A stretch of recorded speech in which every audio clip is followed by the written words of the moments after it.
જેવી છોકરી 10-11 વર્ષની ઉંમરે 12 વર્ષની ઉંમરે જ્યારે મેન્સ્ટ્રુએશન પિરિયડમાં આવે છે ત્યારથી આપણા કુટુંબની અંદર એને એક પ્રકારની અપવિત્ર માનવામાં આવે છે અને એને કારણે એની રોજિંદી જે ક્રિયાઓ છે અને 10-11 વર્ષની ઉંમરે રોજિંદી ક્રિયાઓમાં રમતગમત ભણવું આ બધી બાબતો હોય એનાથી અલગ રાખવાનો પ્રયત્ન કરવામાં આવે છે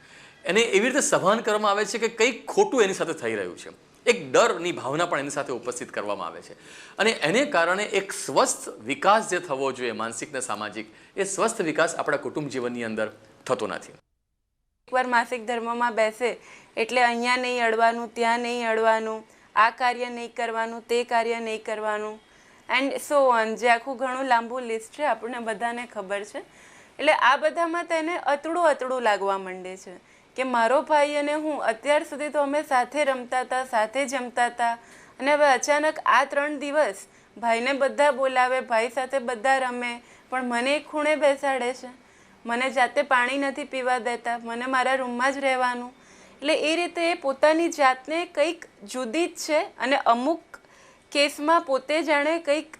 ઇન્ફિરિયર છે, નીચી છે, એ રીતે જોવા માંડે છે.